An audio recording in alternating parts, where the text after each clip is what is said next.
ప్రార్థన చేసుకొని 29వ సిల్వ ధ్యాన కూడికను మనం ప్రారంభించుకుందాం. దయచేసి అందరూ కళ్ళు మూసుకుందాం, తలలు వంచుదాం, ప్రార్థనలో వెళ్దాం.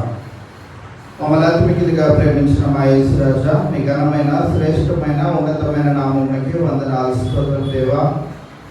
మరి ఒక పర్యాయము 29వ దినపు సిల్వ ధ్యానాల కూడికలో సంఘముగా మేమందరము చేరి ప్రభువా పాటల ద్వారా నీవు మా కొరకై చేసిన త్యాగమును, అలాగే నీ వాక్యము ద్వారా మా జీవితాలను సరి చేసుకొని నీవు ప్రభువా పునరుద్ధారణుడవై పరలోక రాజ్యమునకు ఏ రీతిగా చేరినో ప్రభువా ఆ రీతిగా మేము కూడా చేరుకునేటట్లు ప్రభువా అనుదినము ప్రయాసపడగలుగుటకు మాకు నీ వాక్కులచే మమ్మల్ని బలపరుస్తూ తృప్తిపరుస్తున్న విధానాన్ని బట్టి నీకే వందనాలు స్తోత్రం దేవా. ఈ ప్రత్యేకమైన దినాన జరగనైన కూడికంతటిలో ప్రభా నీ సన్నిధిని తోడుగా ఉంచి నీ బిడ్డలు ప్రభా సమయానికంటే ముందుగా వచ్చిన్నారు, వారిని బట్టి నీకే వందనాలు స్తోత్రం ప్రభా. ఇంకా మార్గ మధ్యంలో ఉండి మీ మందిరానికి రావాలని ఆశ కలిగిన బిడ్డలు కూడా సకాలంలో క్షేమకరంగా మీరు మా మధ్యలోనికి నడిపించిన విధానాన్ని బట్టి కూడా మీకే వందనాలు స్తోత్రం తెలియజేసుకుంటూ ఈ కూడిక మా అందరికీ దీవెనకరంగా ఉండగలుగుటకు మీ సహాయం అనుగ్రహించమని ఈ ప్రార్థన ప్రభు యేసు నామములో అడిగి వేడుకుంటున్నాం మా తండ్రి. ఆమేన్.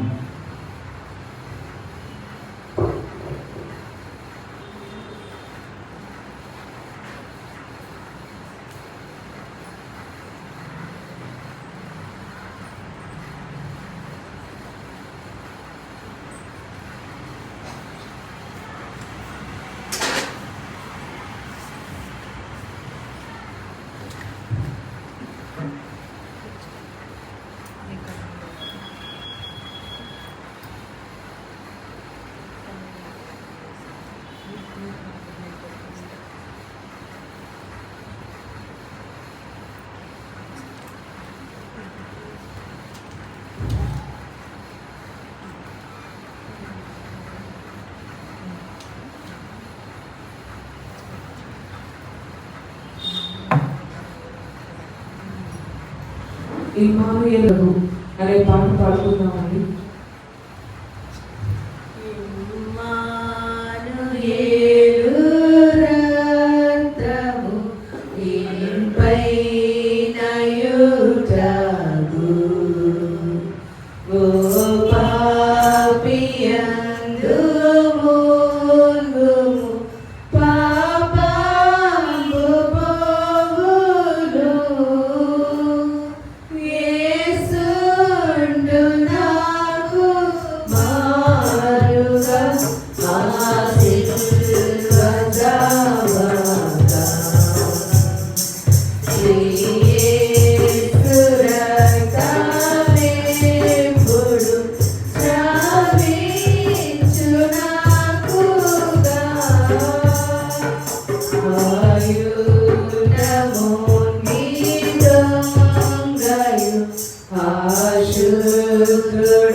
నీ కన్నా లోకాన్ని నాకు ఎవరున్నారయ్యా అనే పాట పాడుతున్నానండి.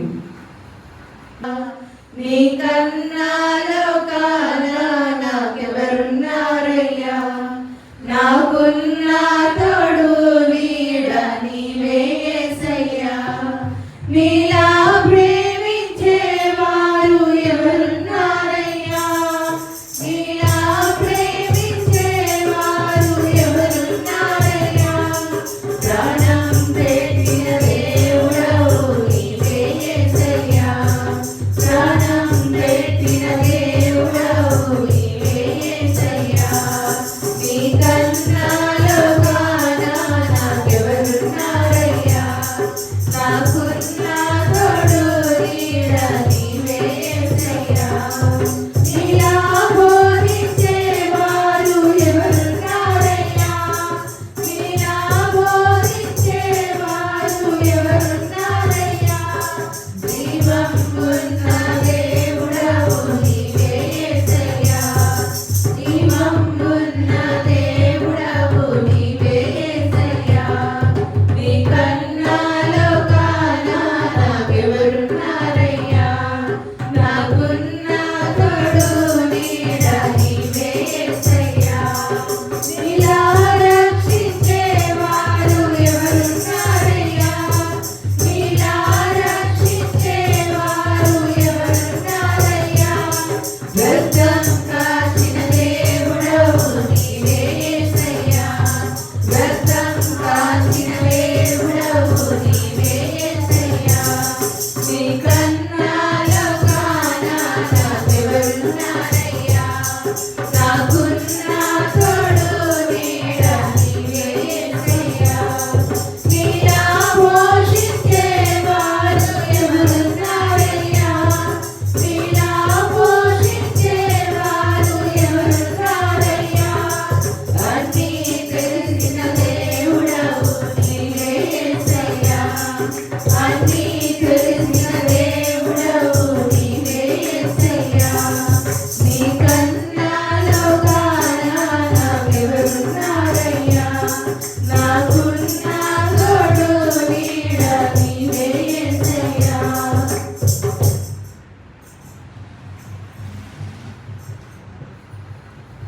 రక్తమే విలువైనది అనే పాట పాడుతున్నాను.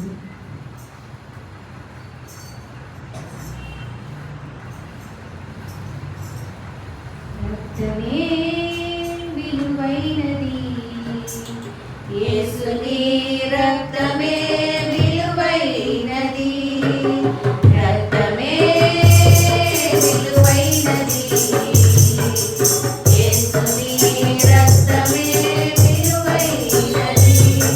పవిత్రమైనది, పరిశుద్ధమైనది, పవిత్రమైనది, పరిశుద్ధమైనది, కళంకమే లేనిది యేసు రక్తమే,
స్త్రీలకు ప్రత్యేకమైన వర్ణాలు తెలియజేసుకుంటూ ఈ సమయంలో ప్రత్యేకమైన పాట పాడడానికి మన మధ్యలో మాస్టర్ సాత్విక్ ఉన్నాడు.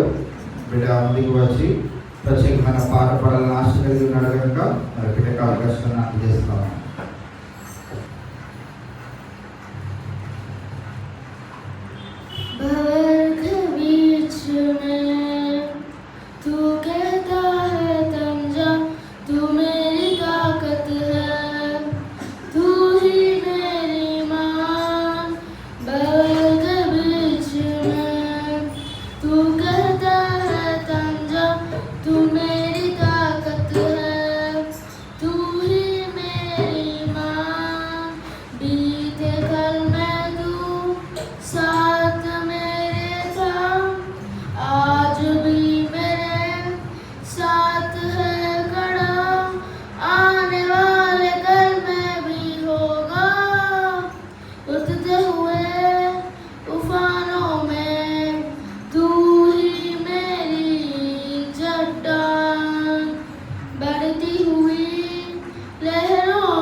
ప్రత్యేకమైన పాటను పాడి దేవుని మహిమపరిచిన సాత్విక్కి ప్రత్యేకమైన వందనాలు తెలియజేసుకుంటూ ఈ సమయంలో దేవుని యొక్క వాక్యాన్ని మనం ధ్యానించుకుందాం. మన మధ్యలో పెద్దలు దేవమణి గారు ఆంటీ గారు ఉన్నారు. వారు వచ్చి ప్రార్థన చేసిన తర్వాత దేవుని యొక్క వాక్యాన్ని మనం ధ్యానించుకుందాం.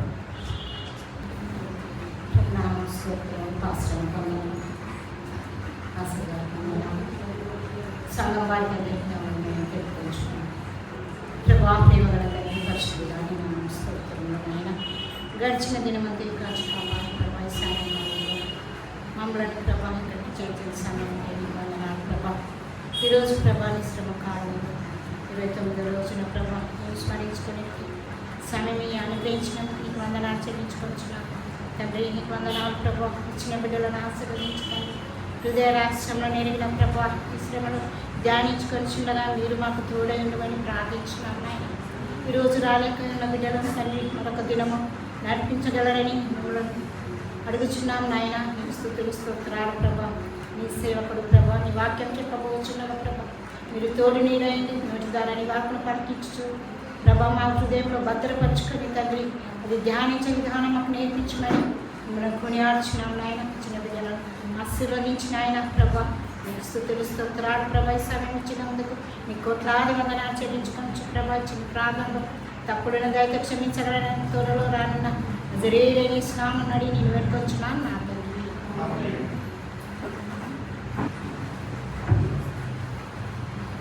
29వ దినానికై ఏర్పాటు చేయబడిన లేఖన భాగము ప్రసంగి గ్రంథము 12వ అధ్యాయము 13-14 వచనాలు చదువుకొని ధ్యానించుకుందాం. ఇదంతయు వినిన తర్వాత తేలిన ఫలితార్థం ఇదే, దేవుని యందు భయభక్తులు కలిగి ఉండి ఆయన కట్టడలను అనుసరించి నడుచుచుండవలెను. మానవ కోటికి ఇది ఏ విధి. గూఢమైన ప్రతి అంశంలో గూర్చి దేవుడు విమర్శ చేయనప్పుడు ఆయన ప్రతిక్రియను అది మంచిదే గాని చెడ్డదే గాని తీర్పులోనికి తెచ్చును. ఈవేళ మనము ఈ యొక్క లేఖన భాగంలో నుంచి జ్ఞాపకం చేసుకోవాల్సిన ప్రాముఖ్యమైన అంశము ఏంటిది అని అంటే, మనము చేసే క్రియలు మంచివైనా కానీ చెడ్డవైనా కానీ అవి దేవుని యొక్క తీర్పులోనికి తేబడతాయి కనుక, ఇవాళ మనం ఈ లోకంలో జీవించుచుండగా మనము పాపములను మరి విడిచిపెట్టవలసిన వారమై ఉంటా ఉన్నామని ఒక అంశాన్ని ఇవాళ ఈ యొక్క లేఖన భాగంలో నుంచి మనము జ్ఞాపకం చేసుకోవచ్చు. ప్రసంగి గ్రంథంలో మరి పదే పదే రాయబడిన ఒక పదం ఏంటండి? వ్యర్థము. వ్యర్థము అని దేని గురించి రాశాడు చెప్పండి? అంతా వ్యర్థము, ఇది అది అని కాదు. మానవుని యొక్క జీవితము ఈ లోకంలో ఆయన అంత అనుభవించిన వ్యక్తిగా సొలొమోను రాజు ప్రసంగి గ్రంథం రాస్తూ, ఇది అది కాదు, ఇది మంచిది, ఇది చెడ్డది, ఇది కొంచెం బాగానే ఉంది, ఇది కొంచెం బాగాలేదు, ఇది వాడుకోవచ్చు, ఇది వాడుకోకూడదు, ఇలా చేయొచ్చు, ఇలా చేయకూడదు అని ఏమీ లేదు, అంతా వ్యర్థమని ఈ లోకంలో ఎంచిన సొలొమోను భక్తుడు తాను రాసిన ప్రసంగి గ్రంథంలో చివరి ఆ మాటలలో ఆయన ముగిస్తూ, ప్రసంగి గ్రంథాన్ని ముగిస్తూ అంటున్న మాట ఏంటిదంటే, ఇదంతయు వినిన తర్వాత తేలిన ఫలితార్థం ఇదే. అంతా తెలుసుకున్న తర్వాత ఒక మానవుడు ఏం చేస్తే వానికి మేలు అనేది ఇవాళ సొలొమోను భక్తుడు మనకు జ్ఞాపకం చేస్తా ఉన్నాడు. ఏంటి ఆ మనిషికి మేలైనది అంటే, దేవుని యందు భయభక్తులు కలిగి ఉండి ఆయన కట్టడలను అనుసరించి నడుచుకోవాలి. అంతకు మించి మనము ఏది చేయాలనుకున్నా కానీ అది మన జీవితాల్లో మంచిదై ఉండొచ్చు, చెడ్డదై ఉండొచ్చు. మనకి తెలియకుండానే మనము మన జీవితంలోనికి చెడును ఆహ్వానించుకొని, పాపమును ఆహ్వానించుకొని, పాపమునకు వచ్చు ఫలితార్థమైనటువంటిది లేకుంటే పాపమునకు వచ్చు జీతమైనటువంటి ఆ మరణాన్ని ఎవరు కూడా వారి జీవితంలోనికి తెచ్చుకోకుండా జాగ్రత్త పడాలని సొలొమోను భక్తుడు ప్రసంగి గ్రంథం రాయడం మనం చూస్తా ఉన్నాం. కావున అంతయు గమనించి, అంతయు తెలుసుకొని, అంతయు అనుభవించిన సొలొమోను భక్తుడు ఆయన అనుభవించింది ఏదైనా ఉందా ఈ లోకంలో? రాజభోగమును అనుభవించాడు, ఆ భార్యలను అనుభవించాడు, ఆ పిల్లలను చూశాడు, తరముల వెంబడి తరములను చూశాడు, రాజభోగం అంటే ఎలా ఉంటుందో చూశాడు, దేవుని ఆలయమును కట్టుటలో దేవుడు ఎంత ఆధిక్యతలు ఇస్తాడో అది కూడా తెలుసుకున్నాడు. నానా విధాలుగా దేవుని గురించి అయినటువంటిది, ఈ లోకం గురించి అయినటువంటిది అనుభవం కలిగిన ఈ సొలొమోను రాజు ప్రసంగి గ్రంథంలో రాస్తూ, అంతయు ఎరిగి ఉన్న ఆయన రాస్తూ అంటున్న మాట ఏంటిదంటే, ఎవరైనా కానీ మన మధ్యలోకి వచ్చి పలానా కోవిడ్ టైంలో అయితే చాలా సార్లు మనం అందరి దగ్గర వింటా ఉన్నాం కదా, కోవిడ్లో అందరం భయపడిపోయాం. ప్రతి సంవత్సరం మార్చ్ వస్తుందంటే ఏదో ఒక విపత్తు మనం చూస్తూ ఉన్నాం కదా. లాస్ట్ ఇయర్ మార్చ్ అలాగుంది, ఈ ఇయర్ మార్చ్ మనము ఏం చేయకుండానే యుద్ధం మన దేశంలో లేక మనం ఎంత ఇబ్బంది పడుతున్నామంటే, నిన్న మెన్స్ మీటింగ్ పెట్టుకున్నప్పుడు అన్ని దొరికేస్తాయి కానీ ఒకటే దొరకదని చాలా దిగులు పడ్డాం. ఏంటది?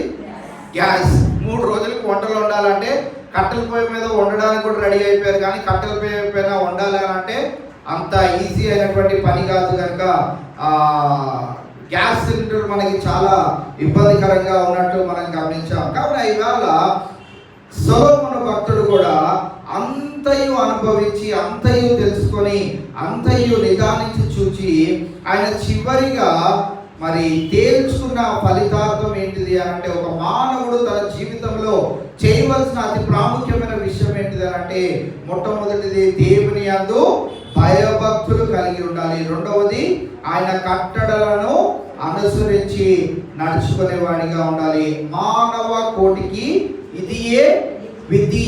విధి అంటే ఏంటి చెప్పండి? విధి అంటే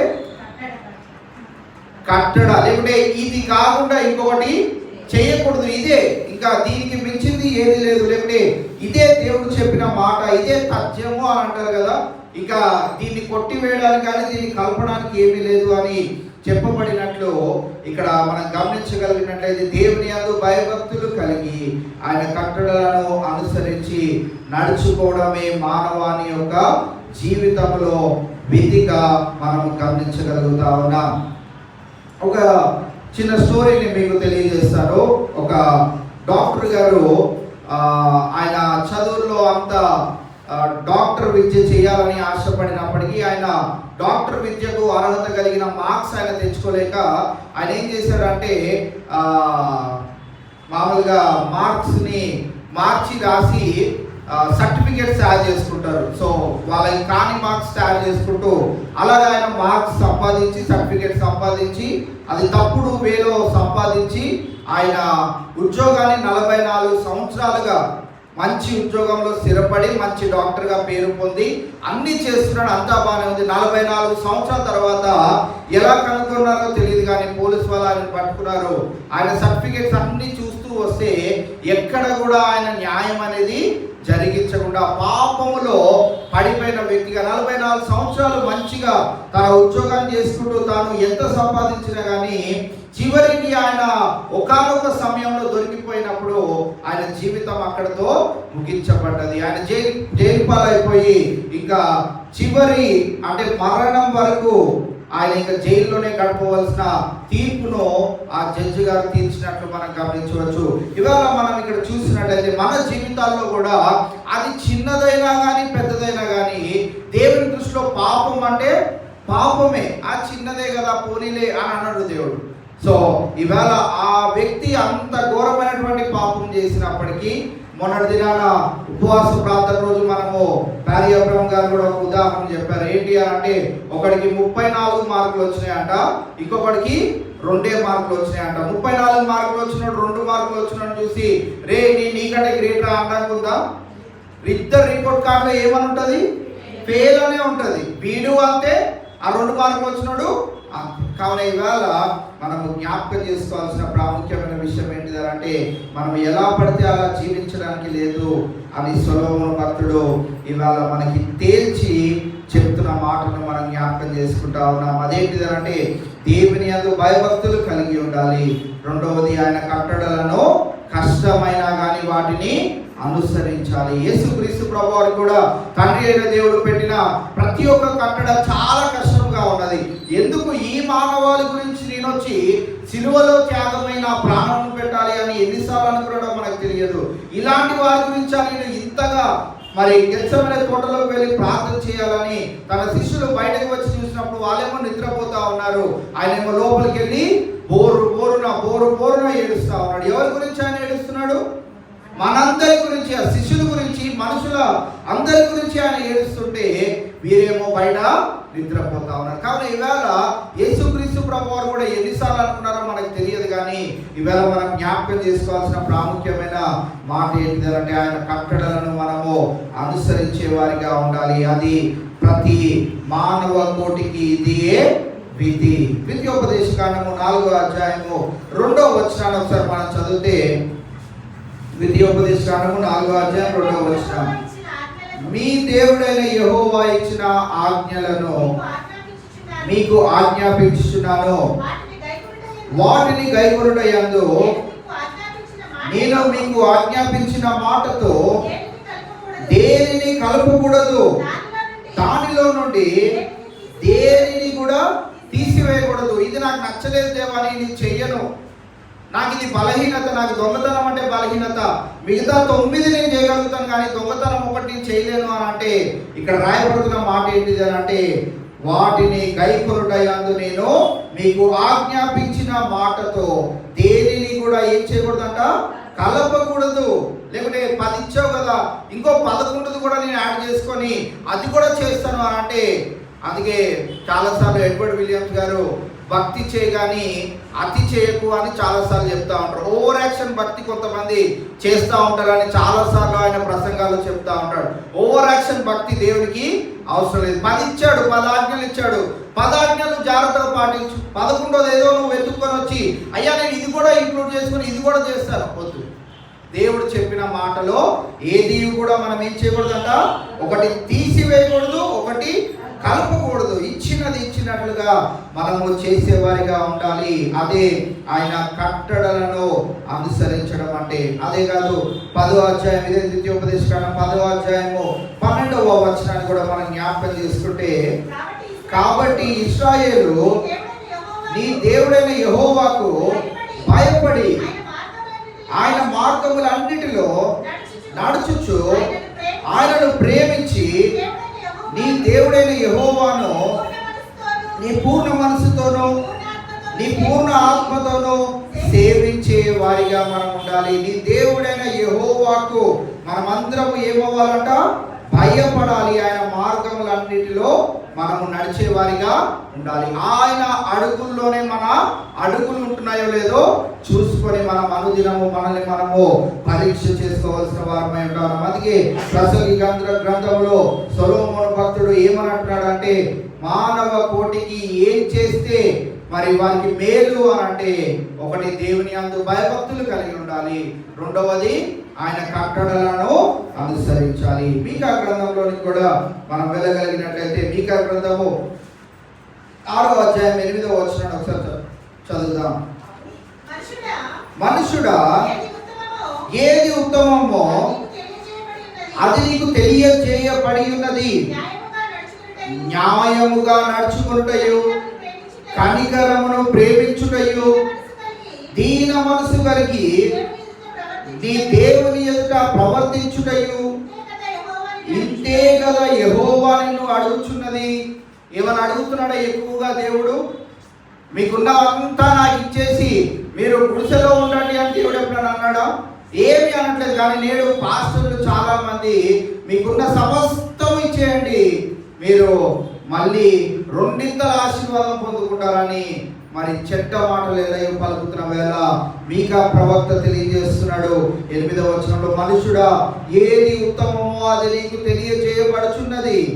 న్యాయముగా నడుచుకొనుటయు కనికరమును ప్రేమించుటయు దీన మనస్సు కలిగి నీ దేవుని ఎదుట ప్రవర్తించుటయు ఇదే కదా యెహోవా నిన్ను అడుగుచున్నాడు. దీనికి మించి దేవుడు మనల్ని ఎక్కడ కూడా ఏమీ కూడా అడగట్లేదు కనుక ఈవేళ మనము చెయ్యగలిగినదే దేవుడు మనకి ఇస్తూ ఉంటాడనే విషయాన్ని కూడా మనం జ్ఞాపకం చేసుకోవాలి. నిన్నటి దినాన కూడా మనం ఒక మాటను జ్ఞాపకం చేసుకున్నాం. దేవుడు మరి శోధనలు గుండా ఎవరైనా మనల్ని తీసుకొని వెళ్తున్నప్పుడు దేవుడే నాకు పరీక్షించడాన్ని మనం అనకూడదు, దేవుని దూషించకూడదు అని అంటూ మన జీవితాల్లో వచ్చే శోధనలు దేవుడు ఎలాంటివి ఇస్తాడు అంటే మనము తట్టుకోగలిగినంత వరకే ఇస్తాడు. తట్టుకోగలిగినంత వరకే ఇచ్చి మళ్ళీ దానికి పరిష్కారము మార్గము కూడా ఎవరిస్తారట? దేవుడే. కొరింథీయులకు రాసిన మొదటి పత్రిక 10వ అధ్యాయం 13వ వచనంలో ఆ మాటను చదువుకొని ఉన్నాం. కావున ఈవేళ ఇక్కడ దేవుడు కూడా సెలవిస్తున్నది మనం చూసినట్లయితే, న్యాయముగా నడుచుకున్నటయో కనికరమును ప్రేమించుటయో దీన మనసు కలిగి నీ దేవుని ఎదుట ప్రవర్తించుటయో. ఇంతకంటే మించి దేవుడు నిన్ను నన్ను ఏదియో అడుగుటలేదు. కావున న్యాయముగా మనము నడుచుకునే వారిగా ఉండాలి. వారిని సంతోషపెట్టడానికి, వీరిని సంతోషపెట్టడానికి కొన్నిసార్లు అన్యాయంలో కూడా మనము తలదూరుస్తూ ఉంటాం. మరి లోకంలో కనుక మనం చూసినట్టయితే ఇద్దరు పక్షాన ఇద్దరు అడ్వకేట్స్ ఉంటారు. ఒక అడ్వకేట్ అది తప్పని తెలిసినా కానీ ఆయన దాన్ని వాదించడానికి ప్రయత్నం చేస్తాడు. అలాగే తాజ్మహల్, ఢిల్లీలో ఉన్న తాజ్మహల్ హోటల్లో టెర్రరిస్ట్ లోపలికి వెళ్ళి అక్కడ మన మనుషులందరినీ చంపేస్తున్నప్పుడు వారి తరపున కూడా ఒక అడ్వకేట్ ఉండి వాడు చనిపోకుండా 17 సంవత్సరాలు మన దేశంలోనే ఉండి మన తిండినే తిని బ్రతికేటట్లుగా మన యొక్క న్యాయపీఠము వాడికి 17 సంవత్సరాలు ఇక్కడ జీవించడానికి అన్ని సదుపాయాలు కలుగజేసి చివరికి ఈడే చంపింది అని తేల్చి వాళ్ళప్పుడు శిక్షకు విధించారు. 17 సంవత్సరాలు. కెమెరాలన్నింటిలో కూడా వాడు పకడ్బందీగా పట్టబడ్డాడు. వాడి చేతిలో కన్నుందని తెలుసు, వాడి ముఖం వీడి ముఖం ఒకటే అని తెలుసు. అన్నీ తెలిసినా కానీ మన లోకంలో ఉన్న న్యాయం గురించి మీకు జ్ఞాపకం చేస్తున్నాడు. అది ఎలా ఉంటుంది అని అంటే 17 సంవత్సరాలు పట్టింది వీడే మన మనుషులందరినీ చంపింది, బాంబు పెట్టింది అని తేల్చడానికి. నేడు ఈ దినాన మరి లోకంలో మనం గమనించినట్లయితే మరి కొన్నిసార్లు అన్యాయం వైపు కూడా మనము నిలబడతా ఉంటాం. కానీ దేవుడు అంటున్నాడు, నీవు చెయ్యగలిగిన పని ఏంటిది అంటే న్యాయముగా మనము నడుచుకోవాలి. అన్యాయం అంటే అన్యాయం అని చెప్పాలి, న్యాయం అయితే న్యాయం అని చెప్పాలి. అంతేకాదు రెండవదిగా మనం గమనించినట్లయితే కనికరమును ఏం చేయాలంటే మనము ప్రేమించే వారిగా ఉండాలంట. మూడవదిగా మనం గమనించినట్లయితే దీన మనసు కలిగి నీ దేవుని ఎదుట ప్రవర్తించాలి. కావున ఈవేళ మనం దీన మనసు కలిగి మనము దేవుని మందిరము విషయంలో జాగ్రత్తగా నిలిచి ఉండవలసిన వారమై ఉంటా ఉన్నాం. మన ప్రసంగి గ్రంథంలోనికి వెళ్తే 2వ వచనాన్ని అనగా 14వ వచనాన్ని మనం చూసినట్లయితే మొట్టమొదటి దేవుని యందు భయభక్తులు కలిగి ఉండాలి, ఆయన కట్టడలను అనుసరించాలి. రెండవదిగా మనం చూసినట్లయితే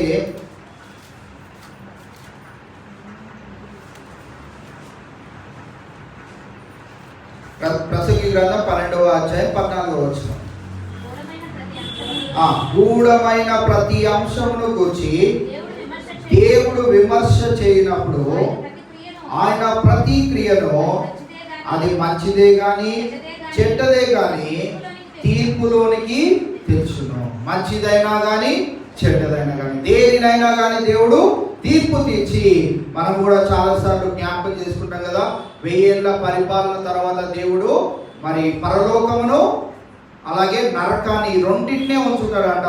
పరలోకంలో ఆయనకి ఇష్టమైన వారిని ఉంచుతాడు, నరకంలో ఆయనకి అగేన్స్ట్గా ఆయనను ద్వేషించిన వారిని, ఆయన చెప్పిన మాటలను ఆయనకు విధేయత చూపకుండా, ఆయన ఏదో భయభక్తులు కలిగి ఉండకుండా, ఆయన కట్టడలను అనుసరించకుండా ఉన్న వారందరినీ ఆయన నరకంలోనికి త్రోసివేస్తాడు. కనుక 2 తీర్పులు జరగలేనాయి. అదే విషయాన్ని గురించి ఏమంటున్నాడు అంటే, గూఢమైన ప్రతి అంశంను గురించి దేవుడు విమర్శ చేయనప్పుడు ఆయన ప్రతి క్రియను అది మంచిదే గాని చెడ్డదే గాని ప్రతి దానిని ఆయన ఏం చేస్తాడంట, తీర్పులోనికి తీసుకొని వస్తాడు. గలతీయులకు రాసిన పత్రిక 6వ అధ్యాయం 7-8 వచనాలు రాయబడిన ఒక మాట ఏంటిదంటే, నువ్వు ఏది విత్తుతావో దానిని నువ్వు కోస్తావు. మనము పాపం చేస్తూ పరలోక రాజ్యంలో నేను ఉంటాను అని మనం అనుకుంటే అది ఎంత అజ్ఞానమో, అలాగనే మనం మంచి చేస్తూ నేను అయ్యో దేవునికి ఇష్టడుగా లేనేమో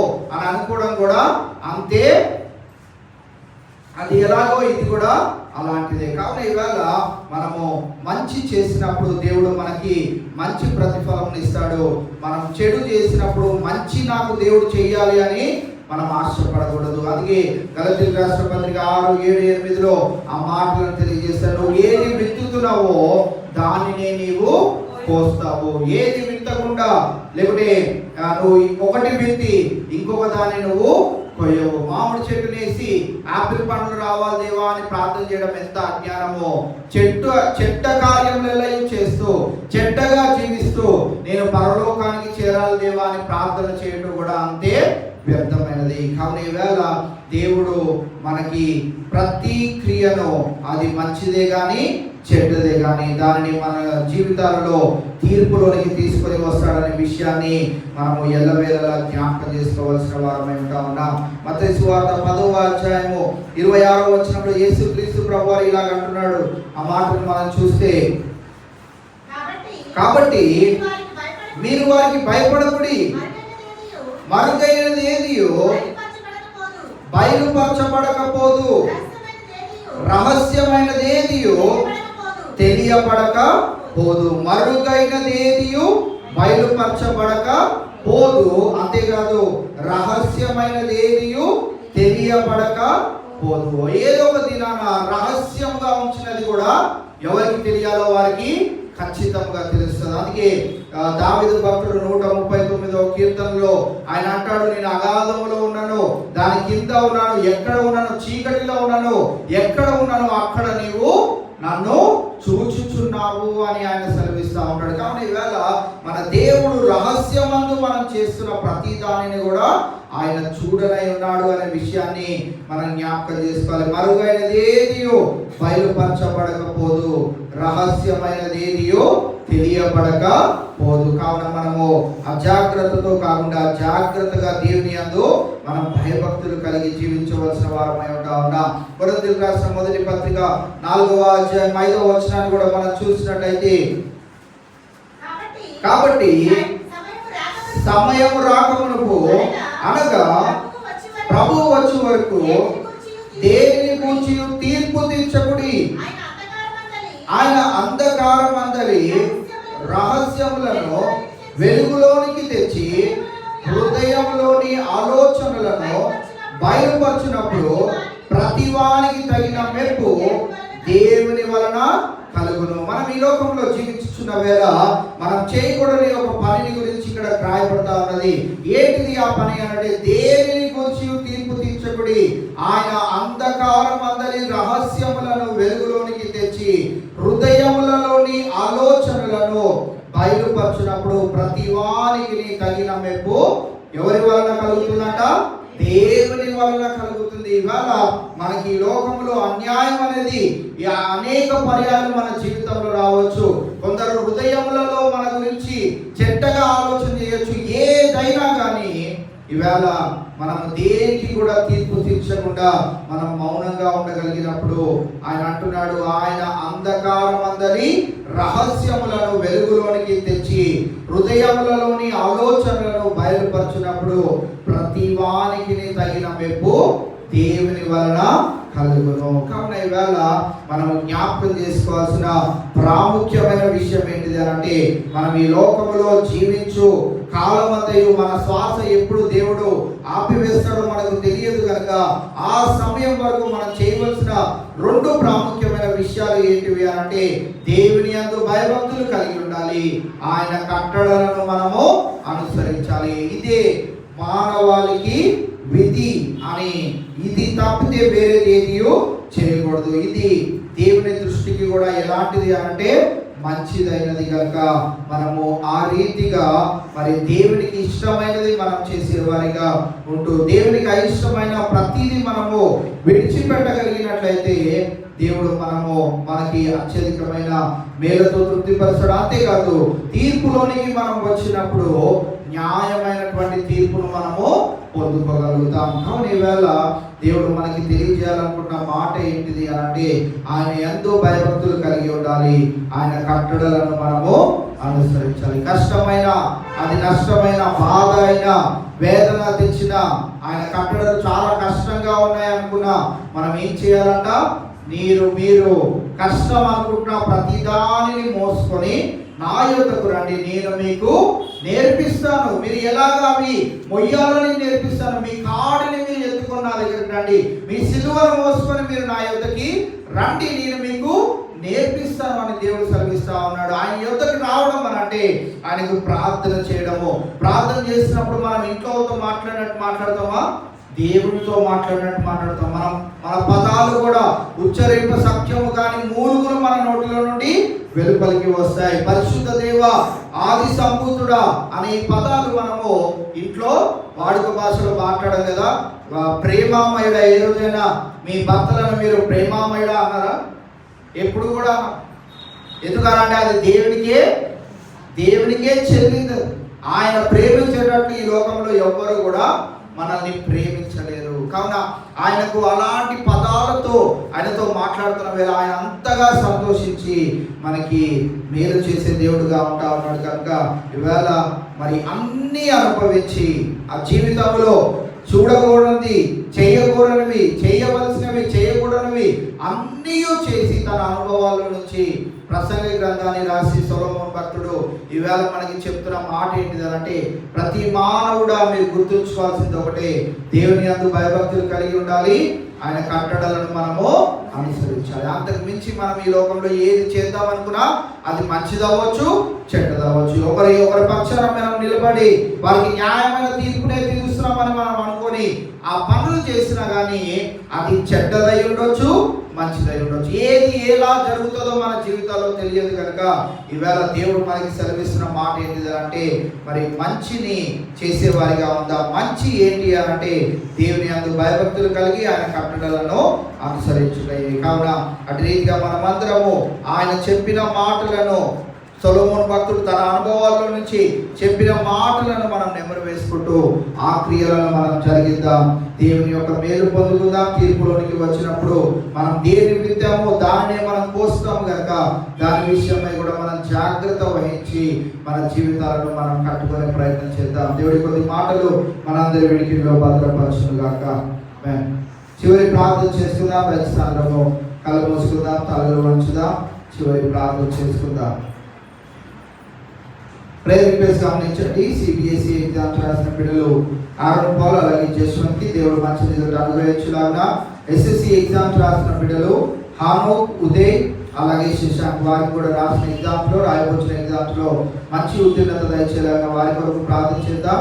ఇంటర్మీడియట్ ఎగ్జామ్స్ రాసిన బిడ్డలు ఈ మంచి రిజల్ట్స్ రావాలన్నా వచ్చేలాగా వారి కొరకు ప్రార్థన చేద్దాం. అలాగే ఎంసెట్, నీట్ ఈ ఎగ్జామ్స్ మేలో ఉన్నాయని తెలియజేశారు. మరి ఆ ఎగ్జామ్స్ కూడా బిడ్డలు ప్రిపేర్ అవుతూ ఉండగా మంచి కాలేజెస్లో మరి వారికి సీట్ వచ్చేలాగా వారి కొరకు ప్రార్థన చేద్దాం. ప్రెగ్నెంట్ లేడీస్ని గమనించండి. రాణి గారు అలాగే రేష్మ గారి కొరకు ప్రార్థన చేయవలసిందిగా మనం చేస్తా ఉన్నాం. అలాగే అనారోగ్య పరిస్థితుల్లో ఉన్న బిడ్డలు జ్ఞాపకం చేసుకోండి. విజయలక్ష్మి గారికి పూర్తి స్వస్థత దేవుడు అనుగ్రహించాలన్న వారి కొరకు ప్రార్థన చేద్దాం. అలాగే 7 నెలల బాబు కిడ్నీ ప్రాబ్లంతో బాధపడుతున్నాడని తెలియజేస్తున్నాం. ఆ బిడ్డకి దేవుడు సంపూర్ణమైన ఆరోగ్యాన్ని ఇచ్చేలాగా బిడ్డ కొరకు ప్రార్థన చేద్దాం. అలాగే పాస్టర్ కిషోర్ గారు హార్ట్ ప్రాబ్లంతో బాధపడతా ఉన్నారు. దేవుడు వారికి కూడా సంపూర్ణమైనటువంటి విడుదల ఇచ్చేలాగా వారి కొరకు ప్రార్థన చేద్దాం. అలాగే మా అత్తగారు ప్రసన్న తల్లి గారు ప్రేమ్ కుమార్ గారికి కూడా పూర్తి స్వస్థత దేవుడు అనుగ్రహించేలాగా మరి వారి కొరకు కూడా ప్రార్థన చేద్దాం. అలాగే సంతోష గారు కూడా ఆర్థరైటిస్ తో బాధపడతా ఉన్నారు. నిన్న దినాన వారిని వెళ్ళి కలవడం జరిగి ఉన్నది. వారు చాలా బాడీ అంతా వాటర్ తో ఫిల్ అయిపోయి చాలా హెవీ వెయిట్ తో ఉన్నారు వాళ్ళు. మరి వారి కొరకు మీ అందిన ప్రార్థనలో భారం కలిగి ప్రార్థన చేయవలసిగా మనం చేస్తా ఉన్నాం. అలాగే మరి ప్రసన్న కూడా దేవుడు పూర్తి స్వస్థతను అనుగ్రహించాడు. దాన్ని బట్టి దేవునికి వందనాలు తెలియజేస్తున్నాం. అలాగే మరి సుధాకర్ గారి అన్న కుమారుడు జోసెఫ్ తంపి గారికి మ్యాచెస్ చూస్తూ ఉన్నారు. దేవుడు తగిన సమయంలో మరి సాటి అయిన సహకారము దేవుడు అనుగ్రహించాలని ఈ ప్రార్థన అంశాలన్నింటి నిమిత్తమై చివరి ప్రార్థన మన మధ్యలో ఉన్న పాస్టర్ గారు వచ్చి ప్రార్థన చేయవలసిందిగా మనం చేస్తాం.